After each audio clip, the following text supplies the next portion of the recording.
So guys, welcome back to the channel. My name is Movement6, and as a growing habit, I first want to, say a huge thank you for all you guys who found their way to the channel this week. It's really good to see that the channel is growing even further. Love to interact with you guys, so thanks for all the comments and the discussions we had this week. Now, I am about to jump on some Modern Warfare and Rainbow Six Siege. I was just texting with the team when we're going to start. But I'm trying to get my head around this whole Stadia thingy. It's a small thing that is launched Tuesday, and I had some early access to it, but I wasn't able to disclose anything of it. But I also want to keep it undisclosed. Is that a good word? Yeah. On where I got the access from, because I want to remain neutral, because I was in essence I was a bit hyped on this new era of gaming finally upon us, and that a company as Google, which is a powerhouse, just using their technology, their infrastructure, and their environments to bring us full cloud gaming, which it isn't to me, but that's my opinion. I've seen tons of review, and I've just wanted to touch base on the topic what Stadia actually means for the future of gaming, right? And to understand that, we do need to understand what it is and what it's doing wrong, but why is it here? Why? So I came across a lot of things just like you, but cnet.com had a okay review with some bullet points, and I have one YouTube here open which I want to show you, which is something I experienced as well. So it has launched, but without the bulk of the services that has been promised, right? So it's not a new thing.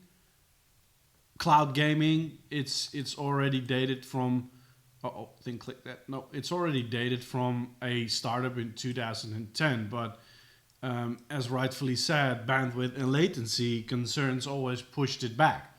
And now a company like Google is making a statement. They're making a huge statement, but let's not forget, guys, that Google de facto is a company that likes to develop and test tech, but they're also capable of taking it off the market with the same speed of introducing it.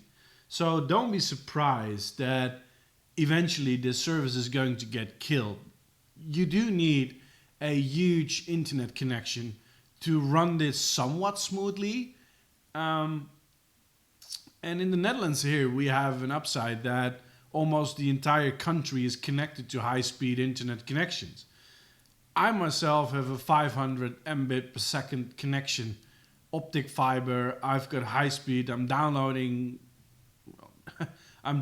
games within 25 minutes, and my ping usually somewhere on between 6 and 9 when playing online. So I've got a huge, stable, strong, high-speed internet connection. If you do not have that, which the majority of the world still doesn't have, then this service has got nothing to offer to you. Let's start with where things go south, right? It's expensive. It costs $120 to get the early edition Founders Pack. Why do I need to buy a pack? I just want to download an app on my smart TV and then just get on with it. No, you need to buy a Stadia controller, which is optional, true, because I can use my PlayStation or Xbox controller. I need a Chromecast Ultra, a short USB C-to-C cable, a Destiny 2 game download, and 3 months of a $10 per month Stadia Pro subscription service. So then you think, then this is it? No, you need to buy all the games. So in essence, I need to buy hardware. Yeah, that's what I'm always doing. I love it, but okay, you need to buy it. And then I have, besides the subscription, which grants you access to some some monthly downloads or monthly access, free of charge access to games, which we all know from PlayStation Plus or even your Xbox Live Gold, right? It costs $10 a month on top of the $120 you already need to spend on hardware. But on top of that, you just need to buy the games. And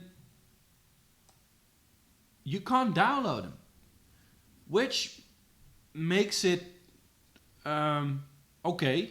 So I buy a game that I don't physically own.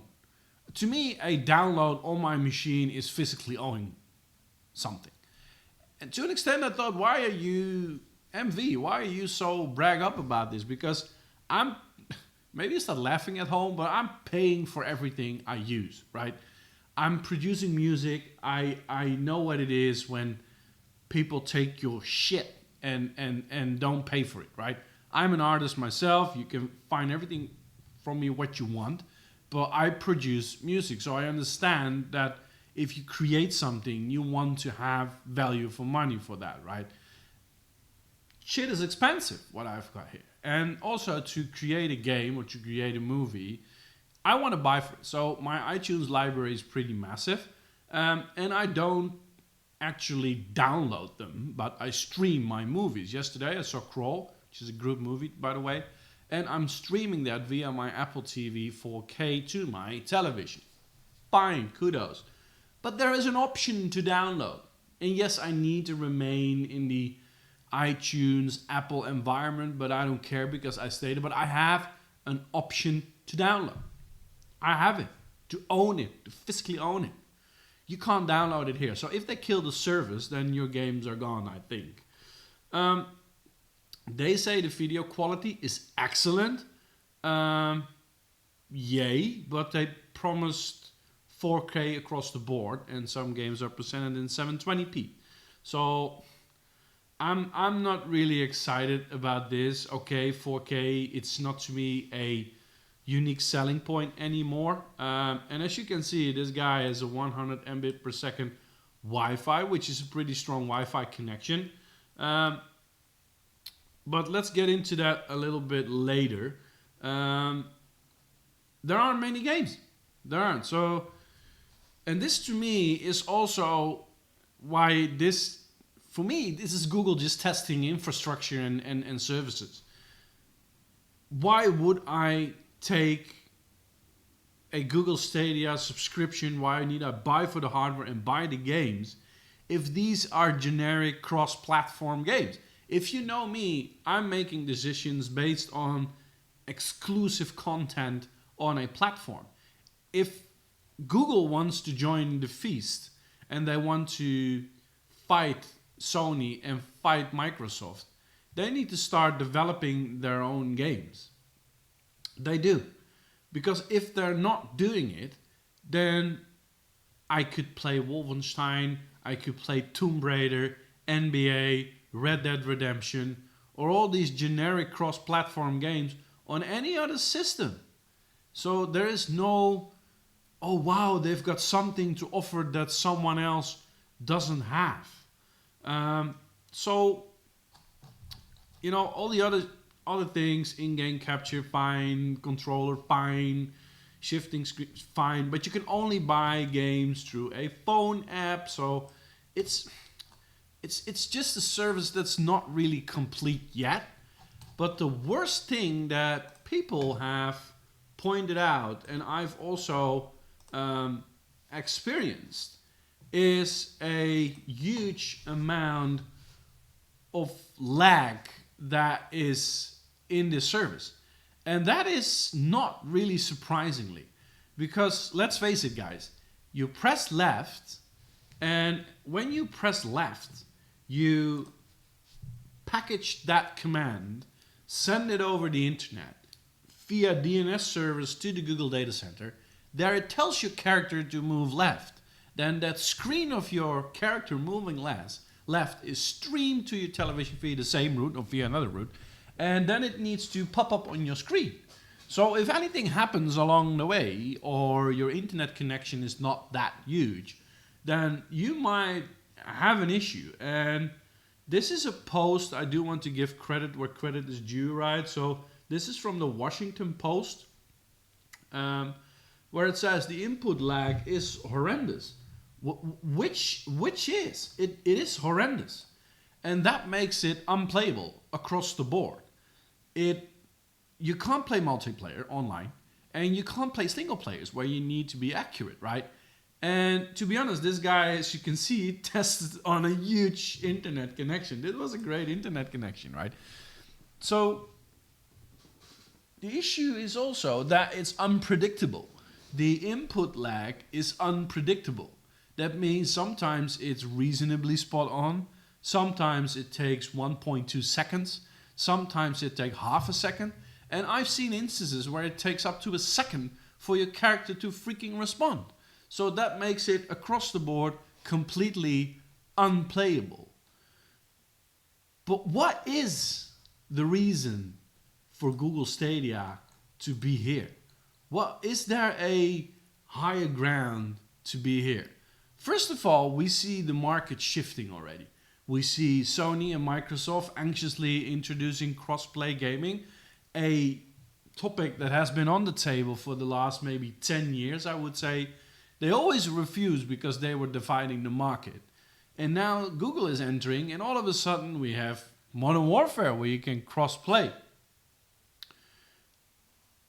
So things are happening and shaking up in the market. So I think from a market standpoint, it forces Sony, it forces Microsoft to react. Because if Google has its way with its infrastructure, its team of engineers, and eventually commits itself to this service, it will undergo a rough time, because for the next generation, and maybe for the next one also, we do need a box of hardware. And for some weird reason, people love buying a box of hardware, right? How freaking awesome is it to just go to a store, buy a PlayStation or an Xbox or a Switch, and walk with that piece of equipment under your arm home and hook it up, fire it up, and see the sheer brute power you've got in your home. And I know we're entering a generation of hardware doesn't matter anymore. If you know what I'm doing for work, I generally do not believe in hardware from a business standpoint, but I believe in hardware from a consumer standpoint. I love hardware from a consumer. If you see my desk here, it's hardware, you know. So, but it makes a point in the market. You see Sony and Microsoft reacting. You see cloud gaming coming to their systems with CloudX for Xbox and the cloud gaming service Sony is going to provide on the PlayStation 5. But for now, Stadia is nothing more than a huge tryout. Do you want to try it? Just go ahead. But don't expect a lot from it. And expect to get bored reasonably quick. Your friends aren't there. So you're alone. You've got single player games. And you will face technical issues. But the reason is not for Google to be successful right now. It's to enter a market, steer up a market, and see how Sony and Microsoft are going to react. Nintendo is quite quiet, I would say, now. The reason is that they're servicing a different market and they float on exclusive gameplay and games. And if Google Stadia really wants to succeed, they need to commit to it, optimize the tech, find a way around the latency and the input lag and all those technical stuff. And they need to start developing games. For me, there is no reason to go to Stadia. I want to go buy a Xbox 2 for the exclusives they have, and also for some single player games. They're not on PlayStation. Metro is one of them. I want to buy a PlayStation for the exclusives there. Horizon Zero Dawn, God of War, Last of Us. Google, what are you going to offer me to make sure that I'm going to sign up for this new piece of technology? So guys, I just want to sum up that yes, it's not what we want to see. It's limited due to the technical nature. It's limited due to content. But I do think they're proving a damn point. And that is that we are about to enter a new decade, a new era of gaming, which is cloud gaming. And they're just pushing the market forward.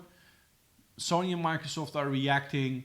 I do hope they're committed to the Stadia platform and that they're slowly optimizing it. And then within an X amount of time from now, we will have a small core gaming group that are committed to it and they're loving it and are playing it. And for mobile games, it will be fantastic for on the go. But we need to see where this is going. And I hope they're committed to it because in essence, the more competition with exclusives, the better it will be for us guys for gaming. Now I'm going to jump into some Siege. I think I'm going to edit a few things for you guys. I'm working on my solo account, still working on with the team as well. There is enough to share. It's been fun all across the board. And I think I'm going to do a Modern Warfare update in the coming few days because I finally have my head around. It's enough to say there on the 3 game modes, Spec Ops, single player and multiplayer. But I've got enough to share, guys. So check back soon. Back to the madness. This was Movement 6. Out.